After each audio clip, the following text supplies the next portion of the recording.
Sa nakaraan nating recap, dahil sa kasuotan ng ating bida na tinatawag bilang Black Order ay agad natukoy ni Ginoong Wang ang ating bida na nagmula sa isang mahiwagang organisasyon. Kaya naman labis-labis na lamang ang kanyang panginginig ng buong katawan na umabot pa hanggang sa kaloob-looban ng kanyang mga buto, sapagkat batid niyang kung saan man magpunta ang bawat miyembro ng Black Order ay tiyak na magdudulot ito ng pagdanak ng dugo. Gayunpaman habang ang lalaki ay labis ang pangamba matapos niyang malaman ang makapanindig balahibong impormasyon, tila ang kasama naman niyang lalaki na may puting kasuotan ay nagawa pang pagbitawan ng mabigat na salita ang ating bida. Kaya naman nang makita ito ni Mr. Wang ay agad niyang sinuntok ang lalaki sa pagmumuka upang ito'y pigilan sa ginagawa nitong kahibangan. Bukod dyan matapos lang niyang patahimikin ang lalaki ay ibinalik niya naman sa lalaki ang mga sinabi nito kanina sa ating bida, kung saan mariin niyang inutusan ang lalaki na lumuhod at magpaliwanag habang nagmamakaawa sa lalaking ito. Kasunod nito ay agad rin naman siyang lumuhod at malakas niyang ipinangalandakan sa buong lugar ang paghingi niya ng tawad sa ating bida gayong sa una ay hindi niya ito agad lubos na nakilala, kaya naman kasalanan niya ang lahat sabay sabing patawarin siya nito habang pinapanatili ang kanyang nakabukas na palad upang kuhanin ang basurang ipinapatapon sa kanya. Samantala namang sa kotse, hindi ni Lucifer inaasahang masyado palang masunurin ang mga taga dito kaya sinabihan niya ang lalaki na huwag mangamba sapagkat nais niya lang tanungin si Ginoong Wang kung maaari nito siyang tulungan itapon ang basura. Maya-maya lang matapos ni Lucifer ipatapon ang balat ng saging, ay agad na rin siyang bumaba sa kotse upang kitain si Mr. Po ayon na rin sa kanilang napagkasundo ang lugar na kanilang pagmimitingan. Ilang sandali pa nang siya ay tuluyan ng ganap na nakababa sa sasakyan kasama si Tank ay tinanong naman niya si Mr. Wang kung ayos lang bang dito na niya iparada ang kanyang kotse sa harapan ng pinto gaya nito. Sa katanungan ni Lucifer ay hindi naman dito nakasagot si Mr. Po bagkus ninitian niya lang ang ating bida senyales ng kanyang pagsang-ayon sa kadahilanang wala rin naman siyang magagawa upang tutulan ang pasya ng ating bida. Kaya naman dahil maaari na ni Lucifer iparada na lamang dito ang kanyang sasakyan ay ibinaling naman niya ang kanyang pansin sa kasama ni Mr. Wang na lalaki upang pangunahan ang daan, inutusan niya ang lalaki na dalahin siya nito kay Mr. Po gayong nais niya itong makita. At makalipas ang 5 minuto matapos ng ating bida utusan ang lalaking may puting kasuotan ay tuluyan na rin silang nakarating sa loob ng villa ni Po, kung saan sa kanilang pagpasok sa loob ay tumambad sa harapan ng dalawa ang maraming tauhan ni Po na nakahilira sa tigkabilang tabi na mula sa kanila hanggang sa likuran ni Ginoong Po ay mayroon rin. Bukod dyan sa pagdating rin ng dalawa ay tinanong ng tauhan si Mr. Po kung gagalaw na ba sila, sa katanungan ng lalaki ay hindi naman ito pinagmadali ni Peter Po, bagkus ipinahayag niyang nais niya munang magtsaa kasama ang kanilang mga panauhin. Sa kabilang banda hindi naiwasan ng isang lalaki purihin ang tsaa ni Peter Po sa taglay nitong kakaibang lasa, kaya't ipinahayag niya kay Mr. Po na ang tea ceremony craft nito ay umabot na sa mga bagong antas ng kahusayan, kaya naman labis ang lalaki ritong namamangha. Samantala ang katabi naman niyang lalaki habang siya ay nakatingin sa nakabulagtang lalaki sa sahig. Ipinahayag niyang hindi siya lubos makapaniwalang ang isang walang alam na tao ay masyadong malakas ang loob na hamunin si Mr. Po dahilan upang makuha ng lalaki ang nararapat para rito.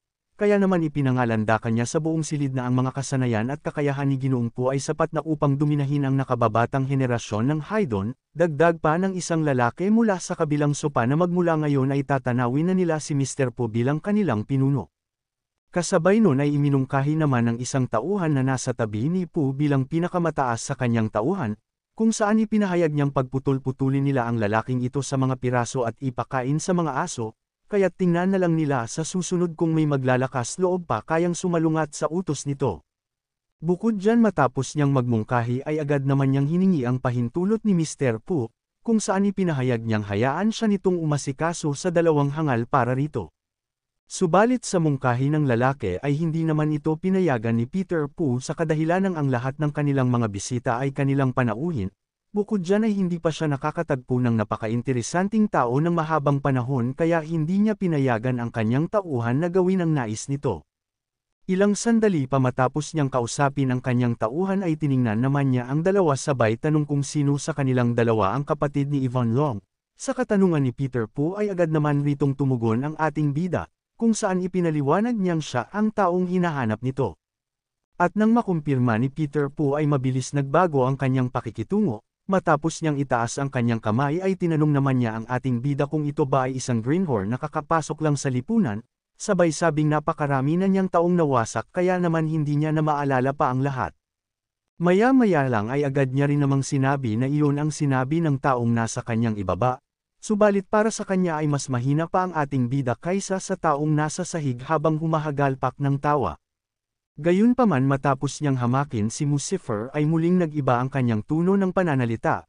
Ipinaliwanag niyang siya ay isang tao ng hustisya kaya mariin niyang ipinahayag na kung luluhod sa kanyang harapan ang ating bida, magsusumiti sa kanya ng pagsuko at pagsisilbihan siya nito bilang kanyang aso ay isa sa alang-alang niya ang paghaba pa ng buhay nito sabay tanong kung ano ang masasabi nito. Subalit sa sinabi ni Peter Po na pagbabanta ay hindi naman dito nagpasindak ang ating bida, sa halip ay nanghingi pa siya ng inumin gayong nakakaramdam na siya ng pagkauhaw. Samantala nang marinig ni Tank na nauuhaw na ang kanyang boss ay pag-alit niyang tinanong si Peter Po kung isa ba itong bingi sabay utos na hainan nito ang kanyang boss ng isang tsa ngayon rin, ipinaliwanag niya pa na ang flavor na gusto ng kanyang boss ay ang tsaang nagngangalang Puer, dagdag pa niya na mas mabuting ito ay ang uri na may gulang ng hindi bababa sa 10 taon. Sa sinabi ni Tank ay labis itong ikinagulat nila Peter Po gayong hindi biro ang hinihingi nitong tsa kaya panandali ang natigilan ng dalawa. At maging ang mga kalalakihang nasa kabilang banda ay hindi rin nakaimik gayong batid nilang isang mamahaling tsaa ang nais ni Tank na ipainom sa kanyang boss. Gayunpaman hindi rin nagtagal ay nagsimula na ring gumalaw si Peter Po, kung saan napapatawa siya sa nangyayaring kaganapan. Kasunod nun ay mayabang niyang ipinahayag sa dalawa na mukhang kailangan niya ang mga itong turuan ng leksyon, kaya naman sinabi niyang damhin ng dalawa ang taglay na kapangyarihan ng taong nasa kanyang tabi na kilala sa bansag na three-eyed na si Lord Ma. At nang makuha na ni Lord Ma ang pahintulot ng kanyang boss na manakit ng kanilang bisita ay agad na siyang kumilos upang turuan ng tamang asal ang dalawa nilang panauhin, kaya't matapos niyang kuhanin ang isang bote ay agad naman siyang sumugod patungo sa ating bida upang ito ay hatawin. Bukod dyan minura pa ni Lord Ma si Lucifer sabay tanong kung gusto ba nito ng puer tea, kaya naman bibigyan niya ito ng bote ng beer. Subalit sa ginawang pagtatangka ni Lord Ma na atakihin ang ating bida ay hindi naman ito hinayaan ni Tank gayong masyado itong pangahas na atakihin ang kanyang boss, kung saan walang kahirap-hirap lang niyang pinabagsak ang lalaki gamit ang isang direktang mabilis na sampal habang nakakumkum ang kamay, subalit likod lang ng kanyang palad ang kanyang pinatama sa pagmumuka ni Lord Ma dahilan sa pagtilapon ng mayabang sa di kalayuan. Maya-maya pa matapos lang ni Tank pabagsakin ang pinagmamalaking malakas na nilalang ni Peter Po, seryoso niya namang tiningnan si Mr. Po at ipinamukha niya ritong masyadong mahina ang ipinadala nitong talunan. Kaya naman nang marinig ni Peter Po ang sinabi ni Tank ay kaamado lang naman niyang ipinahayag ang kanyang pagkamangha sa ipinamalas na lakas ng tauhan ng ating bida. Kasunod nun ay kinumpas naman niya ang kanyang dalawang darili patungo sa lokasyon ng dalawa senyales ng mariin niyang pag-uutos sa lahat ng kanyang tauhan sa buong silid na asikasuhin ng mga ito ang kanilang bagong mga panauhin. At sa utos ni Peter Po ay mabilis naman ritong tumugon ang lahat ng kanyang mga tauhan kaya naman makikita na ang dahan-dahan nilang paglapit habang isa-isang pinalilibutan ang dalawa. Ngunit kahit na gayon ay nanatili lang naman ang dalawang walang bahid ng takot sa kanilang muka bagkus tila masaya pa si Tank sa kanyang nakikita. Samantala namang sa kabilang banda, labis ang tiwala ni Peter Po sa dami ng kanyang tauhan laban sa dalawa, kaya may pangmamaliit niyang inutos sa kanyang mga tauhan na pabagsakin nila ang dalawa sa loob ng 30 segundo. Matapos ng mga tauhan ni Peter Po pumalibot ay panandalian munang nanatili ang bawat isa sa kanilang mga posisyon. Ilang sandali pa ay inumpisahan na rin nilang magmarcha palapit habang mayabang nanginingitian ng ibang kalalakihan si Tank at ang ating bida ng may pangmamaliit. Gayunpaman hindi ito ikinapangamba ng dalawa bagkus hiniling pa ni Tank sa kanyang boss na siya na lamang ang aasikaso sa mga ito. Kaya naman tuluyan nang nagsimula ang bakbakan ng dalawang kupunan kung saan di mabilang na tauhan ni Peter laban sa nag-iisang malaking tauhan ni Lucifer. Subalit sa una pa lamang ng dalawang panig na salpukan ay makikita ng lamang ang panig ng ating bida sapagkat kakasimula pa lamang ng sagupaan ay wala man lang kahirap-hirap ni Tank hinawakan ang liig ng lalaki at itinaas niya pa ito sa ere gamit ang isang kamay. Kasunod nito ay ginamit naman niya ang katawan ng lalaki upang itaboy ang ilan pa sa mga tauhan ni Peter Po, habang ang ating bida naman ay walang pakialam na dahan-dahang kalmadong naglalakad patungo sa lokasyon ni Mr. Po sapagkat ipinapaubaya na niya kay Tank ang pag-aasikaso sa mga tauhan ni Peter Po. Maya-maya lang sa kanyang pagdating ay kinuha naman niya ang isang baso na may lamang tsaa sa lamesa. Bukod pa dyan dahil rin sa pagpunta ni Lucifer ay mas minabuti na lamang ng isang lalaki na lumayo sa nagaganap na girian ng dalawang malakas na panig. Makalipas lang ang ilang sandali ay agad na ring inumpisahan ni Lucifer ang pag-inom sa tsaa, at sa kanyang ginawa ay napag-alaman niyang ang tsaa palang iniinom ni Po ay ang tsaang nagngangalang Longjing Tea na pinili bago pa ang Pure Brightness Festival, ngunit hindi ito nagmula sa 18 puno na ipinagkaloob ng Qianlong Emperor. Kaya naman upang maging tumpak ang pangalan ng tsaa, ipinaliwanag niyang hindi ito ang tinatawag bilang Longjing Tea, kundi ito talaga ay ang tsaang nagngangalang Wunyao Tea. Subalit nang marinig ni Peter Po ang sinabi ng ating bida ay labis niya itong ikinagalit gayong para sa kanya ay isa itong malaking kalukuhan, mariin niyang ipinaliwanag na ito talaga ay tunay na Longjing Tea na pinili mula sa unang antas ng protektadong lugar na napapalibutan ng lawa sa kanlurang bahagi. Dagdag niya pa na ang kanyang kaibigan ay nasa negosyo na ng tsaa sa loob ng mahigit isang dekada, bukod dyan ang tsaang ito ay nagkakahalaga ng mahigit 10,000 bawat libra. At dahil sa pagtitiwala nito sa kakayahan ng kanyang kaibigan ay walang paraan upang siya ay gulangan ng taong iyon, kaya naman para sa kanya, tiyak niyang walang alam ang ating bida patungkol sa mga tsaa. Gayunpaman sa paliwanag ni Peter Po ay iniling-iling naman ni Lucifer ang kanyang ulo gayong mukhang ito ang walang alam pagdating sa mga kaanyuan ng tsaa. Ipinaliwanag niya ng may paglilinaw na ang mga tunay na dahon ng Longjing Tea ay may madilaw-dilaw na berdeng hitsura at lumilikha ng tsaang may mapusyaw na dilaw na kulay. Bukod pa dyan ito rin ay nagtataglay ng makinis na dahon, may matamis na lasa at panghuli ay may natural na aroma ng mga bulaklak ng beans. Kasunod nun matapos niyang ipaliwanag ang patungkol sa Longjing Tea ay ipinaliwanag naman niya ang taglay ng Wunyao Tea habang kumukuha siya ng ilang dahon mula sa isang lalagyan kung nasaan ang ipinagmamalaking tsaa ni Peter Po. Binigyang linaw ng ating bida na sa madaling salita, ang Wunyao Tea ay isang makulay na kulay berde at may maraming lasa kaya hirap malaman. Bukod dyan ay ang lasa pa nito ay mas magaan kaysa sa tunay na Longjing Tea. Ipinaliwanag pa niya habang ibinubuhos niya ang dahon sa mesa na dahil ang Wunyao Tea ay napupunta sa merkado isang buwan na mas maaga kaysa sa Longjing Tea, kaya't ang ilang hindi tapat na mga ngalakal ng tsaa ay nagbebenta ng Wunyao Tea sa isang mataas na presyo at dinadaya ang mga walang muwang na customer na tulad nito na hindi pa nakakasubok ng aktwal na Longjing Tea. Dagdag niya pa na sa katunayan, ang Wunyao Tea ay nagkakahalaga lamang ng ilang daan bawat libra. Kaya naman ginising niya si Peter Po sa pagiging kumpiyansado nito, kung saan sinabihan niya itong tigil-tigilan ni Mr. Po ang pagpapahiya sa sarili nito sa pamamagitan ng pagpapanggap na naiintindihan niya ang kultura ng tsaa. Samantala namang matapos ni Peter Po pakinggan ang pagbubunyag ng ating bida patungkol sa dalawang tsaa ay napapalo na lamang si Mr. Po sa kanyang tuhod habang nagmumura, sapagkat hindi niya lubos akalaing ang lakas naman ng loob ng taong kanyang lubos na pinagkakatiwalaan na gulangan siya. Kaya naman nangangamba siyang sa puntong makalabas ang mga salitang ito, matik na ang pagkasira ng kanyang reputasyon. Sa kabilang banda muli ay nagbigay si Lucifer ng kanyang saloobin patungkol sa tsaa, nilinaw niyang bagaman kahit hindi ito tunay na tsaang nagngangalang Banzang Tea ay wala pa itong sapat na gulang upang kuhanin. Sapagkat kahit na ang kulay ng tsaa ay maaaring lagpasan, ngunit ang aroma naman nito ay hindi sapat na mayaman. Dagdag pa niya na kulang din ito sa halimuyak, tamis, pait, at tindi ng lasa, bukod dyan ay hindi rin sapat ang katawan nito o tatag ng lasa. Kaya naman nang marinig ni Mr. Po ang sinabi ng ating bida ay minabuti na lamang niyang tumahimik gayong wala rin naman siyang masasabi, sapagkat hindi naman ganun kalawak ang kaalaman niya patungkol sa mga tsaa. Subalit sa ginawang pananahimik ni Ginoong Po ay kinuha naman ito ng ating bidang pagkakataon upang asarin ang lalaki.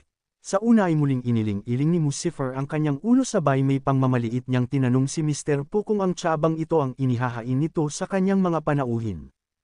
At sa ginawa ni Lucifer na pang-aasar ay labis naman ditong tinamaan ang mayabang na si Peter Po, kaya halos maghimutok na siya sa labis na galit. Bukod dyan habang minumura niya ang ating bida ay nanggagalaiti niya pa itong tinanong na kung marunong ba itong tumahimik. Dagdag pa niya na ano naman kung gayon na eksperto ito pagdating sa larangan ng kaalaman patungkol sa iba't ibang uri ng tsaa, maya-maya lang naman ay wala nang magsasalita patungkol dito pagkatapos niya itong paslangin ngayong araw rin. Subalit ilang sandali lamang ang nakakalipas ay bigla na lang tumilapon ang isa sa mga tauhan ni Mr. Pu dahilan upang labis siya ritong magtaka. Kaya naman nang tingnan niya kung nasaan ang tauhan ng ating bida ay laking gulat niya nang makita niya na madali lang nitong tinapos ang lahat ng kanyang mga tauhan, kaya dahan-dahan na itong naglalakad patungo sa kanyang boss habang nagpapagpag ng alikabok sa kamay. Sa kabilang banda matapos lang makalapit ni Tank kay Lucifer ay ipinaliwanag niya ritong masyadong mahihina ang mga lalaking iyon sapagkat 30% lang ng kanyang lakas ang kanyang lakas, kaya naman ipinahayag niya sa kanyang boss gusto pa niya ng karagdagang mga hamon. Samantala nang marinig ni Peter po ang mga pinagsasabi ni Tank ay labis itong nagulantang mula sa kanyang kinatatayuan, sa kadahilan ng hindi siya makapaniwalang hindi man lang ito pinagpawisan mula sa marami niyang tauhan, kaya malaking katanungan para sa kanya kung paano ng tauhan ng ating bida ito nagawa. Subalit habang si Peter po ay gulat na gulat sa kabilang tabi niya naman ay muling ipinagpatuloy ni Lucifer ang pagbibigay niya ng kanyang opinyon sa tiyan ni Ginoong Po kahit na hindi naman siya tinatanong patungkol doon, pinagbigay alam niyang ang lahat ng tiyaang nandirito ay second-rate lamang. Ang inaasahan niya pa naman ay makakatikim siya ng masarap na tsaa at nang sa gayon ay hindi na niya ito pahirapan pa ng sobra, subalit pinaasa siya nito. Kaya naman malinaw na para sa kanya ang lahat na hinayaan siya nitong malaglag ang kanyang mga inaasahan mula sa sinasabi nilang makapangyarihang nilalang. Maya-maya lang ay tinapik pa ni Lucifer ang pisngi ni Peter Pu, dahilan upang ito ay labis na manggalaiti, kaya't dahil sa kanyang pagkainis ay malakas niyang itinaboy ang kamay ng ating bida palayo sa kanyang muka. Bukod dyan ay galit na galit niya rin itong tinawag bilang tanga. Sabay sabing wag itong masyado maging bastos dahil ang Starry Sky Club ay ang kanyang teritoryo, kaya naman hindi niya ito hahayaang manggulo sa kanyang pag-aari. Kasunod nito matapos niyang magbanta ay ipinalakpak niya naman ang kanyang kamay ng 2 beses upang tawagin ang kanyang karagdagang mga tauhan, at sa kanyang ginawa ay agad naman ditong tumugon ang kanyang mga tauhan, kung saan hindi rin naglaon ay mabilis na dumating ang isa sa kanyang mga alagad. Matapos nun ay pinasundan pa ito ng marami pang mga lalaki, bukod dyan ang bawat isa pa sa kanila ay may hawak na sandata mula sa unahang bahagi, samantalang sa likuran naman dala-dala nila ay baseball bat habang nagpapakita ng ngiting aso, sapagkat ngayon ay hindi nakakalawangin ang kanilang armas dahil may paggagamitan na rin sila. Gayunpaman bago pa tuluyang makalabas ang mga kalalakihan, sa hindi inaasahang pagkakataon ay bigla na lamang dumaan mula roon ang isang lalaking kasalukuyang tumatakbo na nais pigilan ang 2 panig. Subalit dahil sa dami ng tao sa pinto ay nahihirapan siyang makalagpas, kaya inutusan niya ang isang lalaking nakaharang na lumimpi dahil siya ay daraan. Samantala nang makita ni Peter po ang kahangalan ng kanyang mga tauhan ay galit niya ang mga itong pinagsabihang sabay-sabay ng mga itong hilahin ang kani-kanilang sarili ng magkakasama, sabay tanong sa kanyang tauhan na hindi ba nila nakikitang mayroon siyang mahalagang bagay na dapat asikasuhin. Ilang sandali pa sa pagdating ng kaninang tumatakbong lalaki sa harap ni Peter Po ay agad nitong pinaliwanagan si Ginoong Po na hindi nila dapat banggain ang 2 ito, ngunit bago pa ng lalaki tuluyang maipagpatuloy ang kanyang impormasyong sasabihin ay agad na siyang binigsangan ni Peter Po sa muka dahilan upang ang lalaki ay matigilan at hindi na maipagpatuloy ang kanya sanang ibubunyag. Bukod dyan matapos ni Peter po patahimikin ang kanyang tauhan ay nanggagalaiti pa niyang ipinahayag na walang sinuman sa haydon ang kanyang kinatatakutan, at may pagmamayabang pa nitong sinabi na kaya niyang durugan ang 2 talunang ito sa loob lamang ng ilang minuto. Gayunpaman kahit na gayon ay papaliwanagan pa sana ng isang tauhan si Peter po kung sino ang taong kanilang kinakabangga, subalit hindi niya na ipagpatuloy ang kanyang paliwanag sa kadahilanang kaagad na itong binara ni Mr. Po. Ipinaliwanag niya sa lalaking wala siyang pakialam kung ano ang katayuan ng 2, dagdag niya pa na kahit pa sila ay nagmula sa isang royalting pamilya ay hinding-hindi niya ang mga ito patatawarin. Kaya naman malakas niyang sinipa ang kanyang tauhan, bukod dyan ay galit niya ring ipinahayag na parang kinakampihan pa nito ang kanilang kalaban imbis na ang kanilang panig. Kasunod nun matapos niyang asikasuhin ang 2 tangang alagad ay tinanong niya naman ang iba pa na nasa pinto kung ano ang hinihintay pa ng mga ito. Sabay sabing ilabas na nila ang 2 lapastangan at pagkatapos ng lahat ay bibilhan niya ng tsaa ang lahat. Samantala namang sa kabilang banda ay sinabihan ng ating bida si Tank na masyadong maingay dito sa loob ng silid, kaya inutusan niya itong sa labas nito asikasuhin ang lahat. Sa sinabi ni Lucifer ay labis ditong nasiyahan si Tank gayong mukhang dumating na rin ang kanyang pinakaiintay na bakbakan, kaya walang pag-aalinlangan siyang tumugon ng may pagsang-ayon sa hiling ng kanyang boss. Ilang sandali pa ang nakalilipas ay mabilis nang nilapitan ni Tank ang mga tauhan ni Po at agad niya ang dalawa itinaboy palabas, dahilan upang ang isa sa likuran ng naunang dalawa ay labis na magulat. Kasunod nun ay ibinalibag naman ni Tank ang dalawa sa ibang tauhan ni Po kasabay ng pagsara niya sa pinto, kaya naman sa pagkalabas-labas pa lamang ni Tank sa loob ng silid kung nasaan ang kanyang boss ay agad ang kabilang pinto na balot ng malalakas na ingay. Samantala namang sa loob, dahil tapos na ni Peter Po bilinan ang kanyang mga tauhan ay naupo na siya sa sopa nang hindi man lang inaalala ang nasa labas kung ano na ang nagaganap doon. Bukod dyan matapos lang siyang makaupo ay agad niya namang hinamak si Lucifer, kung saan sa umpisa ay tinawag niyang isang brat si Lucifer sabay may pangmamaliit siyang nagtanong kung naisip na ba niya kung paano nito kakagatin ang alikabok. Gayunpaman sa panghahamak ni Peter Po ay wala naman ang ating bida ditong pakialam bagkus ginantihan niya lang ang mayabang na si Po, ipinahayag niyang hindi naman ito isang big deal, at gayon din ang tsaang ito. Dagdag pa niya na kahit na ang katamtamang tsaa na ito ay isang luho ay mukhang hindi na naman ito magtatagal, kaya naman pahalagahan ito ni Peter Po. At habang nangyayari ang kumprontahan ng dalawa, sa kabila naman ng pinto ay patuloy lamang ang sunod-sunod na pagkalabog nito senyales na patuloy pa rin ang nagaganap na labanan sa kabilang pinto. At kasabay rin ng pangyayaring iyon ay muling bumalik ang eksena sa ating bida, kung saan mukhang nakulangan pa siya ng tsaa kaya't muli siyang nagsalin ng karagdagang tsaa sa kanyang baso. Makalipas ang 2 minuto ay dahan-dahan na ring binuksan ni Tank ang pinto patunay na tapos na ang laban. At dahil sa hindi pa tuluyang lumalabas ang buong labas ng pinto ay labis na ritong nasasabik si Peter Po na makita, kaya naman hindi na ito makapag-intay pang masilayan kung ano na ang nangyari sa tauhan ng ating bida. Subalit sa hindi inaasahang pangyayari nang tuluyang bumukas ang pinto ay tumambad sa harapan ni Peter Po ang ganap na pagkalipol ng kanyang mga tauhan, kung saan ang ilan ay hindi na pinalad pang mabuhay, bagamat may ilang buhay pa subalit kritikal naman ang kanilang kalagayan dahil di nila kinaya ang lakas ng tauhan ng ating bida. Ilang sandali pa nang tuluyang lumabas ang buong katawan ni Tank ay hindi man lang ito nagkaroon ng isang tama o kahit galos sa katawan, at masking bahid man lang ng dugo ay hindi ito makitaan gayong parang hindi man lang ito dumaan sa di mabilang na kalaban na kanyang pinabagsak bukod pa sa nauna niyang kinaharap. Kaya naman labis-labis na lamang ang gulat ni Peter Po sa kanyang nasaksihan. Gayunpaman kahit na ganun ay sinubukan pa niyang suriin kung totoo ang kanyang nakikita. Subalit di rin naglaon sa kanyang masusing pagsisiyasat ay tuluyan na rin niyang nakita ang kanyang mga tauhan, kung saan sa kanyang gulat ay napabalikwas pa siya mula sa kanyang kinauupuan, bukod pa dyan ay hindi niya lubos akalaing sa loob lamang ng 2 minuto ay tinalo ng tauhan ng ating bida ang halos daan-daang kanyang tauhan, kaya't napapatanong na lamang siya sa kanyang sarili kung posible ba itong mangyari kahit na malinaw niyang nakikita ang lahat.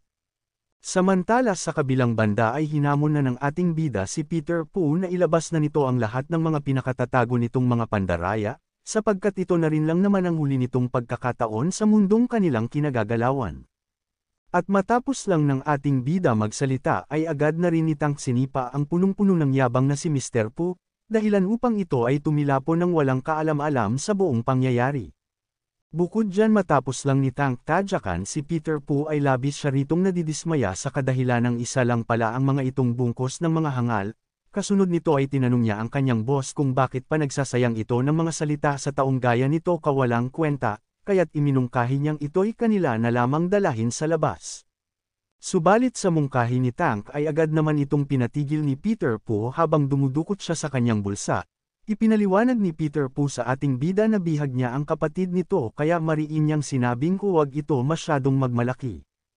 At nang marinig ni Lucifer ang sinabi ni Ginoong Po ay labis siya ritong nanggalaiti, kaya naman habang siya ay nagdidiliryo ang paningin ay naisip niya sina Jack at David.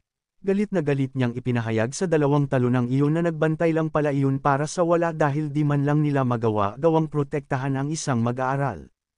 Samantala upang patunayan ni Peter Po ang kanyang sinasabi ay kinuha niya ang kanyang telepono at tinanong niya ang ating bida kung hindi ba siya nito pinaniniwalaan, kaya naman bilang patunay na totoo ang kanyang mga sinasabi ay tatawagan niya ito ngayon rin at hahayaan niya itong marinig ang boses ng kanyang kapatid. Makalipas pa ang ilang sandali ay tinawagan na ni Mr. Po si Braden habang nagpapakita ng ngiting aso, kung saan sa una ay nagpakilala muna siya sa kabilang linya na ito si Pooh sabay utos na hayaan nito ang dalagang magsalita ng kahit ano. Subalit sa hindi inaasahang pagkakataon ay hindi siya nakatanggap ng tugon mula sa kabilang linya. Bukod dyan ay nanatili lamang ang tao sa kabilang linyang tahimik dahilan upang siya rito'y magtaka at makaramdam siya ng pabahagyang pangamba. Gayunpaman hindi rin naglaon ang katahimikan at mabilis na ring nagsalita ang tao sa kabilang banda ngunit sa mga puntong ito ay si Jack ang sumagot sa tawag. Ipinaliwanag niya kay Ginoong Pooh na nakalulungkot mang sabihin, pero natamo na ni Brayden ang kanyang katapusan nang ito ay maaksidente sa kalagitnaan ng kalsada kaya naman hindi na nito muling maririnig pa ang taong iyon na magsalita. At nang marinig ni Peter Pooh ang sinabi ni Jack ay napatayo pa ito mula sa kanyang kinauupuan dahil sa labis niyang pagkagulat. Bukod dyan ay nanggagalaiti niya ring minura si Jack mula sa kabilang linya sa kadahilan ng anong lakas naman ng loob nitong sirain ang kanyang plano, kaya't tinanong niya ito kung gusto na ba nitong mamatay. Ilang sandali pa dadagdagan pa sana niya ang kanyang pagbabanta subalit agad na itong sinapak ng ating bida sabay agaw sa telepono, dahil nais ng ating bidang kumpirmahin kung ayos lang ang kanyang kapatid. Matapos lang noon ay kinausap naman ni Lucifer si Jack, inutusan niya itong ipakausap nito sa kanya ang kanyang kapatid. At nang marinig ni Jack ang utos ng ating bida ay agad rin itong ibinigay kay Yvonne Long ang telepono para di na mag-alala pa ang kanyang boss, at mula sa kabilang linya ipinaliwanag ni Yvonne Long sa kanyang kapatid na ligtas siya. Dagdag pa niya na si Jack at David ay dumating sa tamang oras upang sagipin siya ng mga ito. Maya-maya lang dahil ganap na ligtas ang kapatid ng ating bida ay ibinaba na rin niya ang tawag upang asikasuhin ang lalaki gayong talagang sagad sa buto ang kasakiman nito, dahilan upang lubos na makaramdam ang mayabang na si Peter Pooh ng matinding takot gayong wala na siyang alas upang ipangtapat sa ating bida. Kasunod nun bago pa ni Lucifer tuluyang pahirapan si Mr. Pooh ay tinanong niya muna ito kung may huli pa ba itong tagubilin para sa kanyang sarili, at matapos lang ng ating bida magbitaw ng salita ay nagpalabas naman siya ng pabahagyang pressure dahilan upang mapaluhod ang lalaki mula sa kanina niyang kinatatayuan. Bukod dyan ay nagawa pa ni Peter Pooh tanungin si Lucifer kung sino ba talaga ito. Sa katanungan naman ni Pooh ay ang tauhan na niya ang sumagot, kung saan ito ang kaninang lalaki na nais sabihin sa kanyang boss ang patungkol sa pagkakakilanlan ng dalawa, subalit hindi lang siya nito binigyan ng pagkakataon upang magpaliwanag, may paglilinaw niyang ibinunyag kay Mr. Pooh na ang dalawang ito ay nagmula sa organisasyong nagngangalang Black Order. Kaya naman labis-labis na lamang ang gulat ni Peter Pooh nang marinig niya ang sinabi ng kanyang tauhan. Bukod pa dyan ay nagawa pa niyang tanungin ang kanyang tauhan kung bakit hindi nito sinabi sa kanya, kaya sinisisi niya ang kanyang tauhan dahil pinabayaan siya nitong mahulog sa isang hukay na may lamang makamandag na ahas, kahit siya naman ang ayaw itong pakinggan nung umpisa.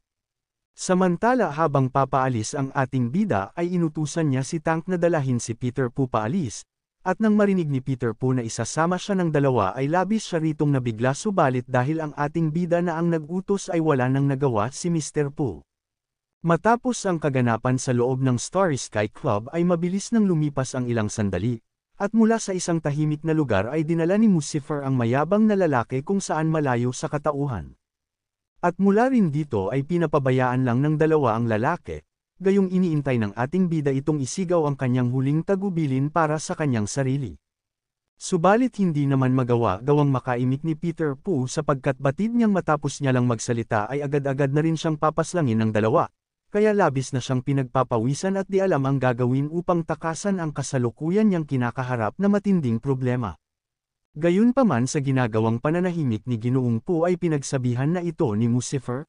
Ipinahayag niya kay Ginoong Pooh na bawat sulyap nito sa kanya ay lalong mababawasan ang oras nito, kaya't ipinaliwanag niyang ang oras ng buhay nito ay malapit nang maubos. Samantala nang marinig ni Peter Pooh ang lahat ay mabilis siyang humarap at kinuha niya itong pagkakataon upang subukang pakiusapan ang ating bida. Sa una ay tinawag niya si Lucifer bilang boss sabay ipinaliwanag niyang nagsasabi siya ng totoo na hindi niya talaga alam na si Yvonne Long ay ang kapatid pala nito, sapagkat buong akala niya ay isa lang iyong ordinaryong babae. Dagdag niya pa matapos niyang ipukpok ang kanyang ulo sa sahig, ipinahayag niya pang kung sa una ay alam niya lamang ito, ay hindi na sana siya maglalakas loob pang hamakin ang babaeng iyon. Subalit nang marinig ni Lucifer ang kahibangang pinagsasabi ni Peter Pooh ay labis niya itong ikinagalit sa kadahilanang sa tingin nito ay ayos lamang na paglaruan ng mga babae mula sa karaniwang pamilya, sabay tanong kung tama ba siya. Kaya naman agad ng ating bida pinitik patungo sa mukha ni Peter Po ang isang bato na kanina niyang hawak-hawak. Bukod pa dyan ay itinatakpan niya sa kukuti ng hibang na si Mr. Po na huwag nitong maliitin ang mga karaniwang pamilya. Ipinaliwanag niyang 100,000 may mainit na dugong mga kabataang lalaki ang nag-aalay ng kanilang buhay sa hangganan, nagbubuhos ng kanilang dugo para sa bansa, at ang kanilang mga labi ay nakakalat sa larangan ng digmaan. Dagdag niya pa habang may hawak-hawak muling bato, na ibinigay nila ang kanilang buhay para sa kanilang dakilang China, ngunit tinatapakan lang nito ang sakripisyo ng mga iyon, at tinatrato ang mga buhay na hindi gaanong mahalaga tulad ng mga damo. Kaya naman muli ng ating bida itinapon ang hawak niya mga tipak ng bato patungo kay Peter Po, subalit sa mga pagkakataong ito ay marami na ang kanyang pinakawalan. Maya-maya lang nang tuluyang tumama ang atake ng ating bida ay nagdulot ito ng seryosong pinsala sa buong katawan ng lalaki, dahilan upang ito ay mapasuka pa ng dugo at mapabagsak sa sahig. Bukod pa dyan sa pagbagsak rin ni Peter Po, bagamat siya ay nahihirapan magsalita ay pilit siyang humingi ng awa, ipinaliwanag niya habang paputol-putol ang kanyang salita na siya ang nag-iisang tagapagmana ng Po family. Kaya naman hindi siya nito maaaring patayin, sapagkat may kakayahang magbayad ang kanyang pamilya na anumang pantubos ang gustuhin ng ating bida. At nang marinig ni Lucifer ang pahayag ni Peter Po ay tila may pumasok sa kanyang ideya upang singilin ang mayabang na lalaking ito, kaya't napagpasyahan niyang tawagan ang ama nito. Matapos ang kaganapan sa tabing dagat ay agad nang lumipat ang eksena sa lugar kung nasaan ang ama ni Peter Po, at mula rito sa Po family ay lumabas na ang ama ni Peter Po ay nagngangalang Easton Po bilang ang pinuno ng Po family.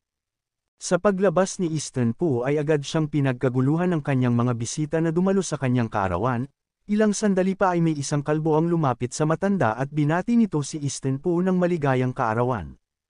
Dagdag pa niya na hiling niya na sana magkaroon ito ng mahaba't maligayang buhay. At maging ang iba rin ay masaya ring binati si Easton Po ng maligayang kaarawan, at maging sila ay hiling rin na sana magkaroon ito ng mahaba at masayang buhay. Nang marinig ni Patriarch Po ang sinabi ng kanyang mga bisita ay labis ang nadama niyang pagpapahalaga, kaya naman ipinahayag niya sa lahat na ang kanilang mabuting hangarin ay kanyang pahahalagahan.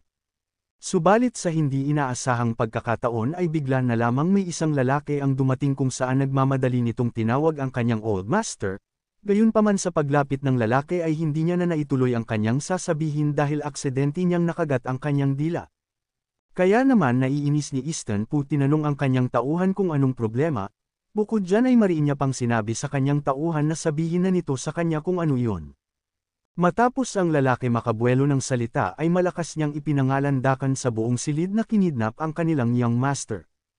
At nang marinig ng mga tao sa paligid ang sinabi ng butler ay labis nila itong ikinagulat habang si Easton Po naman ay hindi ito masyadong ikinabahala, bukod dyan ay may pangmamaliit pang ipinahayag ng isang babae na nasa kabilang tabi na anong lakas naman ng loob ng taong iyong kidnapin ang eldest young master ng Po family, kaya tiyak niyang wala itong pinagkaiba sa paghiling para sa kanyang sariling kamatayan. Dagdag pa ng isang lalaki na nasa gitna na partikular na ngayong araw pa na pinagdiriwang ang kaarawan ni Mr. Po, kaya para sa kanya ay isa itong pang-iinsulto sa oldest master. At maging ang isa pa ay di rin nagpahuli sa nagaganap na pangyayari, kung saan sinabi niyang sa puntong kapag ang galit ni Easton ay pinakawalan, ang lahat ng nasa haydon ay mapapasailalim sa galit nito. Samantala namang sa kabilang banda nang marinig ni Easton Po ang paliwanag ng kanyang butler ay tila hindi niya nagustuhan ng tunog, kaya naman tinanong niya ang butler kung sino ang gumawa nito sa kanyang anak. Sa tanong ni oldest master ay mabilis ng butler iniabot dito ang telepono, kung saan sinabi niya kay Easton Po na kailangan pa nilang makumpirma kung sino ang nasa kabila ng lahat ng ito, bukod dyan ay ipinaliwanag niya pang umaasa ang taong nasa kabilang linya na makausap ang oldest master ng direkta. Gayunpaman ay iniabot lang ni oldest master ang isang black card at inutusan niya ang kanyang tauhan na pakisabi na lang nito sa taong nasa kabilang linya na ngayong araw ang kanyang ika-60 kaarawan, kaya naman wala siya sa kanyang mood para sa pagdanak ng dugo. Dagdag niya pa na ibigay ng kanyang tauhan ang kanyang business card sa taong kumidnap, at nang sa ganun ay tapos na ang kanilang problema. Samantala nang marinig ni Kalbo ang sinabi ni oldest master ay labis siya ritong taos pusong namangha, kaya't habang kumikintab pa ang kanyang ulo ay ipinahayag niyang nakakakilabot talaga ang kanilang oldest master. At maging ang isang lalaki na nasa likuran ni Easton Po ay hindi rin naiwasang mamangha sapagkat isa itong malaking pribilehiyo para sa kidnapper, gayong isang kidnapper lamang ito subalit makakatanggap ang kidnapper ng isang business card mula sa patriarch ng Po family. Dagdag pa ng isang lalaki mula sa unahan na sino ang hindi nakakaalam patungkol sa business card mula kay Mr. Po, sapagkat may kakayahan makapasok ang nagmamay-ari nito sa lahat ng mga ahensya sa Haydon, ipinaliwanag niyang basta ipakita lamang ng may-ari ang card ay tiyak na walang trabaho ang hindi ito magagawang tanggihan. Tiniyak pa niya sa kanyang kasamahan na totoo ang kanyang sinasabi. Ipinaliwanag niyang kahit ang behemoth gaya ng Chen family at ang Shangguan family ay agad magpapakita ng paggalang sa oras na makita nila ang card. Kaya naman malaking katanungan para sa kasamahan ng lalaki kung bakit hindi na lang direktang hingiin ng kidnapper ang card sa unang pagkakataon pa lamang, bukod dyan ay malaking katanungan rin sa kanya kung bakit ang taong iyon gumagamit ng gayong pag-unawa sa mga taktika, kaya para sa kanya ay lubos niyang kinamumuhian ang gayong mababang pamamaraan. Samantala namang matapos lang ang pangyayari sa Po family ay mabilis nang bumalik ang eksena sa ating bida banda sa tabing dagat, at mula rito ay panandalian pang nagkaroon ng pansamantalang katahimikan sa kanila kaya tanging pagaspas ng mga ibon lamang ang maririnig sa paligid. At habang tahimik na hinihintay ni Peter Po ang pagsagot ng kanyang ama ay kahit papaano ipabahagya na siyang nakaramdam ng ginhawa habang nananatili ang kanyang panginginig ng buong katawan. Subalit sa paghihintay ni Peter Po ay ang kanilang butler ang sumagot kung saan sinabihan nito ang kanyang young master na huwag mag-alala, sapagkat sa tulong ng ama ng kanyang young master ay hindi ang mga kidnapper maglalakas loob na saktan ito. Gayunpaman sa pinagsasabi ng kanyang tauhan ay labis itong ikinagalit ni Peter kaya nang gagalaiti niyang ipinahayag sa butler na sabihin ito sa kanyang ama na hindi nila kayang saktan ang mga ito. Kaya naman inutusan niya ang tauhan na magmadali na papuntahin rito ang kanyang ama upang humingi ng tawad at gumawa ng mga pagbabago. Dagdag pa niya na ang pag-aalok lamang ng malaking bahagi ng kanilang kayamanan na nasa kanilang pamilya ang tanging nag-iisa nilang paraan, ipapaliwanag pa sana ni Peter Po kung anong tao ang kanyang nakabangga subalit agad nang nagsalita ang tao sa kabilang linya. Sa una ay sinabihan niya ang kanyang young master na maghinay-hinay sabay sabing kahit sino man ang kumidnap rito. Sa oras na ang bawat nilalang ay tumapak sa kanilang teritoryo mula sa Haydon ay wala ang mga itong magagawa kundi mahinahong magpakumbaba. Kaya naman pinayuhan niya ang kanyang young master na huwag mag-alala, sapagkat tinitiyak niyang sasagipin ito ng old master. Subalit nang marinig ni Peter Po ang paliwanag ng kanyang tauhan, bukod sa hindi na niya ito nagustuhan ay labis pa niya itong ikinapangamba. Binigyang linaw niya sa taong nasa kabilang linyang wala na sila sa kanilang liga para makipaglukuhan sa mga lalaking ito. Bukod pa dyan ay ibubunyag pa sana ng lalaki ang pagkakakilanlan ng dalawang kumidnap sa kanya, ngunit hindi na ni Peter Po na ipagpatuloy pa ang kanyang sanang sasabihin dahil agad nang kinuha ng ating bida ang telepono mula sa kamay nito. Kasunod nun ay siya naman ang kumausap sa butler kung saan ipinahayag niyang iintayin niya ang master nito. Samantala sa kabilang linya, sa una ay inutusan ng lalaki ang ating bida na makinig ng mabuti sabay hingi ng tamang lokasyon kung nasaan sila ngayon, ipinaliwanag niyang ang kanyang amo ay isang mabait na nilalang sapagkat hinayaan pa itong bigyan pa ng pagkakataon ng kanyang oldest master. Kasabay nun ay nakipagnegosasyon siya sa kidnapper, kapalit ng business cards ay kailangan itong pakawalan ng young master, at pagkatapos nun ay gumulong na ito ng malayo hanggat gusto nito kasama ang card.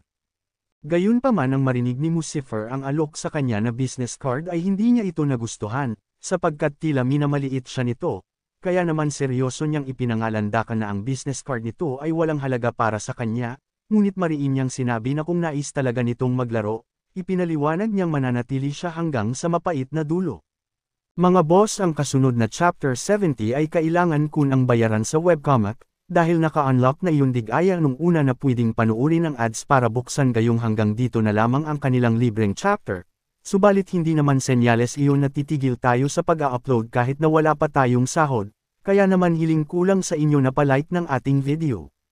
Paalala ko lang sa inyo mga boss na hindi bawat araw ay may libre akong oras upang gumawa ng script, kaya mapapansin nyong madalas ay di ako makagawa ng ating recap. At kung umabot ka pa sa part na ito ay maraming salamat sa iyo, ingat ka po palagi.